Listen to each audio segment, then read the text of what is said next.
Hello, everyone. I hope you're having a fantastic week. This is Kristen Maka with Futurity First Insurance Group, and welcome to Kristen's Nuggets of Knowledge. Over the past couple of weeks, we've been gaining a lot of little knowledge nuggets on Medicare Part C or Medicare Advantage plans. And so you're probably wondering, like most people do, what are the pros and cons to having a Medicare Advantage plan in place? Well, if you're ready, I can answer that question for you today. Shall we? All right, let's start out with the list of cons first. Now, these pros and cons that I'm going to be sharing with you are all going to be pros and cons that people that have been on these Advantage plans have either praised or griped about. So the first con up, we have doctor and hospital networks and restrictions. And as we talked about last week on the HMO, you can only see the in-network doctors, or you're going to be paying the full price of your service out of your pocket. And with the PPO, there's going to be a lot higher charge typically for those services that are done outside of the network. And for some individuals, that can be something that they don't want to have to be restricted to, a network. They want to have the freedom and the opportunity to go wherever they want. Next up, we have prior authorizations.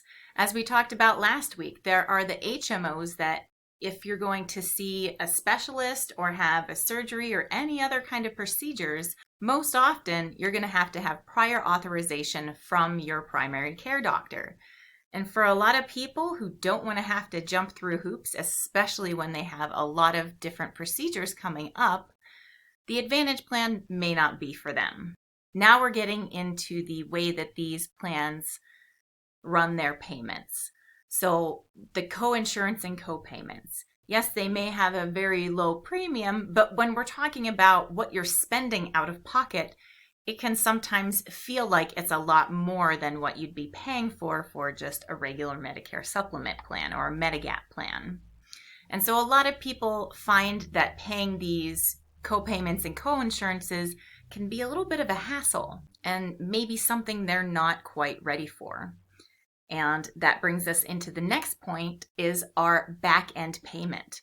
With those low insurance premium costs and having these coinsurance copayments happen kind of as a pay-as-you-go type of plan, that can sometimes add up to a lot of out-of-pocket spending that some people just aren't ready for. But when we're talking about these plans, we have to remember, please talk with an insurance advisor, a retirement advisor, and that way we can prepare for these particular type of plans if it's something that you want to go with. Because remember, the best alliteration I ever heard of in my life is proper prior planning prevents poopy poor performance. You have to make sure that you have all your ducks in line and make sure that you know all the ins and outs of the products so that any of these cons don't really annoy you and that you're prepared and ready for them. And lastly, the yearly enrollment. Another thing that goes along with working with an advisor, sometimes people feel that because these plans change and sometimes change drastically every single year can make it a hassle to jump from one plan to another. And that's why it's great to have an advisor like myself. I have access to the benefits of these plans several weeks prior to enrollment, and I can actually look and help out the clients that are in these plans to be able to see if it's a good fit for them to switch or not. So I do all the back end work for them so that this con isn't really a con. But I know that a lot of people do sometimes gripe about all the benefits switching every year. All right, now let's look at the pros of having a Medicare Advantage plan in place. First off, of course, I've mentioned it so many times already, but it is the low dollar premium or $0 premium cost. A lot of people enjoy having that extra money either be put away for a rainy day fund or if they already have a rainy day fund, just to be able to spend on themselves. Since we're talking about paying, a lot of people enjoy this pay-as-you-go type of plan. There's a lot of people out there that don't want or don't feel like they really need to go to the doctor unless they actually have to go to the doctor. And if you're one of those people, it's nice to have a pay-as-you-go type of plan, not spending month after month this high premium amount and then not ever utilizing the insurance. A lot of people enjoy this low premium cost with the pay-as-you-go type of plan. Along with that, then we have this out-of-pocket maximum. So not only are you paying as you go, but if you hit a particular amount, that maximum out-of-pocket amount, after that, then the insurance company has to pick up the rest. And the more people that are on these Advantage plans, the better the benefits can be. Next up, we have the extra benefits.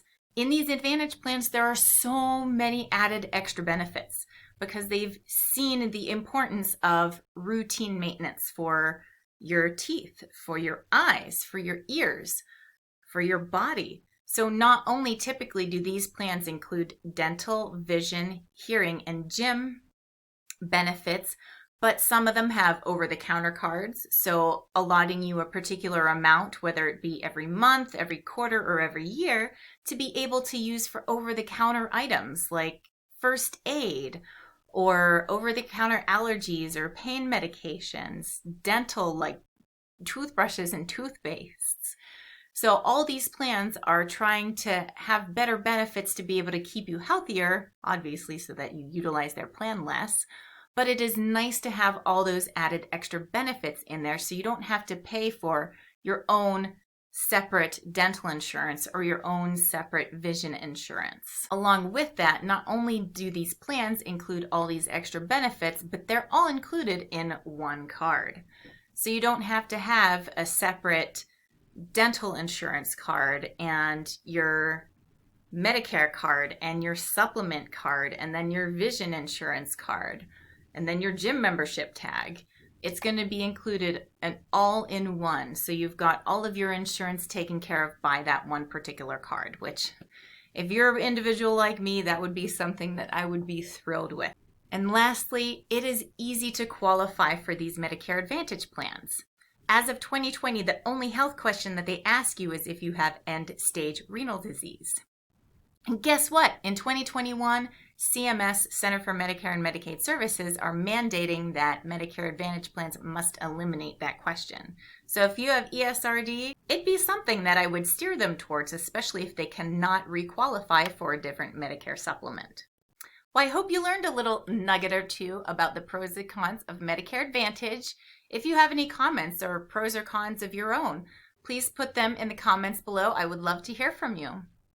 As always, if you have any questions, please don't hesitate to reach out and subscribe to my channel for further notifications on videos.